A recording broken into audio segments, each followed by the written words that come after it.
In this video, we're gonna talk about why you not rich yet. We come from poverty, man, we ain't have a thing. We come from poverty, man, we ain't have a thing. Hard work will not make you rich. So then if we're talking about me and my situation, because I'm not a professional and I still ain't rich yet, right? Which is why this was the best video I could make, because it's from a person that's still in pursuit of my rich life. I had to realize that I was repelling my blessings by having the money as the main desire. Let me break it down for you in different language. You're blocking money from flowing into your life, from flowing into your pockets, and from flowing into your bank account by money being your main motive for why you do what you do. Let me explain. So because money is the reason why you do what you do, the intention isn't to help. The intention isn't to elevate. The intention isn't to give more than what you receive. You're either giving the exact amount of what it is that you receive, or you're giving way less hoping to receive way more. You're looking for the gap. You're looking to give just a little. You're looking to go to work and not have to work that hard. You're looking to win the lotto. You're looking for things where you can put in $100 and get out 10,000. It ain't gonna work like that. For you to actually be and obtain your rich life, it's going to come from you creating value. So first question you have to have for yourself is, what value do you have to give? We get paid for bringing value to the marketplace. Key to understanding economics. We get paid for bringing value to the marketplace. Marketplace is also described as reality. Reality, the marketplace. Now, it takes time. It takes time to bring value to the marketplace, but we don't get paid for time. It's very important for kids to understand, as well as adults. We don't get paid for time. Mistakenly, the man says, well, I'm making about $20 for an hour. Not true. Not true. If that was true, you could just stay home, have them send your money. No, it's not true. You don't get paid for the hour. You get paid for the value you put in the time. Then the next thing that you do after you figure out the value is figure out how you can become proficient. I'm talking about how you can take the thing that you're good at and become better than most. Do you play guitar? You play basketball? What do you do where you can give more information than the average person? Because now the next step is give. Give in your social media. Give on YouTube. Give in person.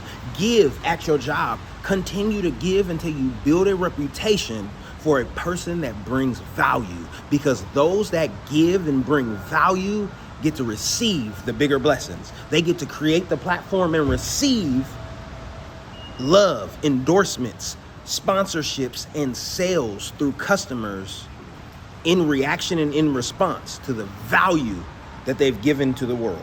Waking up early doesn't matter. Going to bed late doesn't matter. Not sleeping a lot doesn't matter. The few things that matter are the inputs that go into the system that have the most leverage to create the most output. Now, if you're a newbie and you can't get your ass off the couch, then by all means, figure out how to actually get your ass off the couch and do stuff. But then there's only so many hours, and so boom, and then very quickly you hit your capacity of work. Great, you've maximized that. Now what? The leverage that we have on that activity is going to dictate how much we get out of it. And if we do a low leverage activity many times, we might get more than a high leverage activity that gets done once.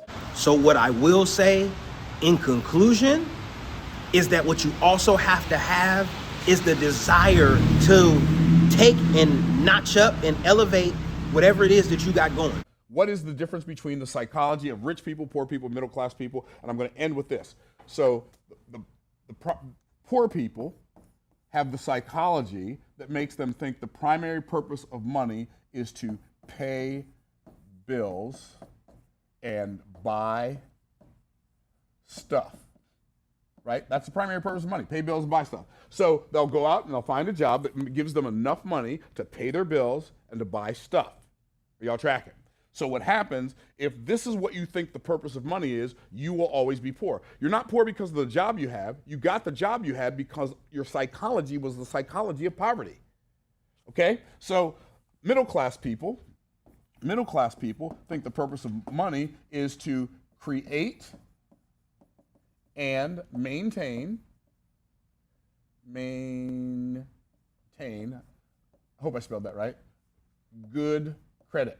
Why? So they can pay their bills on time and buy stuff that they can't really afford. So that's what, so a middle class person, they'll get a job that makes more money so they can buy things on time and then pay off today's junk with tomorrow's money, right? That's the psychology of middle class people. Rich people believe that the primary, we're talking about primary, when we talk about psychology, I'm talking about the psychology between what you believe is the primary purpose of money.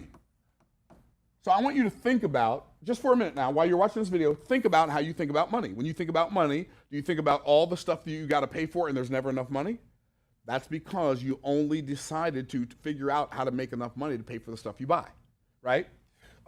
So rich people believe, the psychology of rich people when it comes to the purpose of money, rich people believe the primary purpose of money is to turn it into, watch this now, more money. So you got 100 subscribers right now, you need 10,000. How do you get there? What is the roadmap to get there? You got to go to 250. You got to go to 400. You got to go to 500 and continue giving. Continue giving. You can't ask yet. It's not the time for you to receive yet. For you to build it big and for it to stay big, you got to build the foundation the best way you can. And the only way to build the foundation is to lay it brick by brick by brick. You can't lay 10 bricks at once. You got to lay one brick at a time, and you can't get discouraged along the process. You can't look at the fact that there's a 17-year-old that's a millionaire on YouTube. You can't. You got to look at the fact that you are doing better than you were before you opened up your mind, before you opened up your life to let these blessings flow. You were doing better than you were before. It ain't got nothing to do with nobody else, and their journey is not going to impact you and your journey and what it is that you achieve. That, guys, we on the way. You on the way, we on the way. We as a group are on the way to escaping poverty once and for all. And after that, it's just our sole obligation to reach back and pull as many people up out of the clutches of this shit as we possibly can. And we'll see you guys in a couple days. We out. So look, this is what I want you guys to do. I want you to definitely subscribe. Definitely do that. Definitely like. I want you to leave down in the comments what your rich life is. Like, what is your number? The number that would be a little above comfortable. Like, there's your comfort number and a little above that. Not nothing crazy. Like, somebody in the comments gonna say, man, my comfort number is 10 million. And you really gotta run it up. It's possible, but you gotta run it up. What's your comfort number down there in the comments? And definitely, definitely, definitely watch that video right there that's telling you what are 7 side hustles that you can start right now online. I reacted to that video. Y'all gotta see. Y'all gotta see. Number 7 was lit. We out.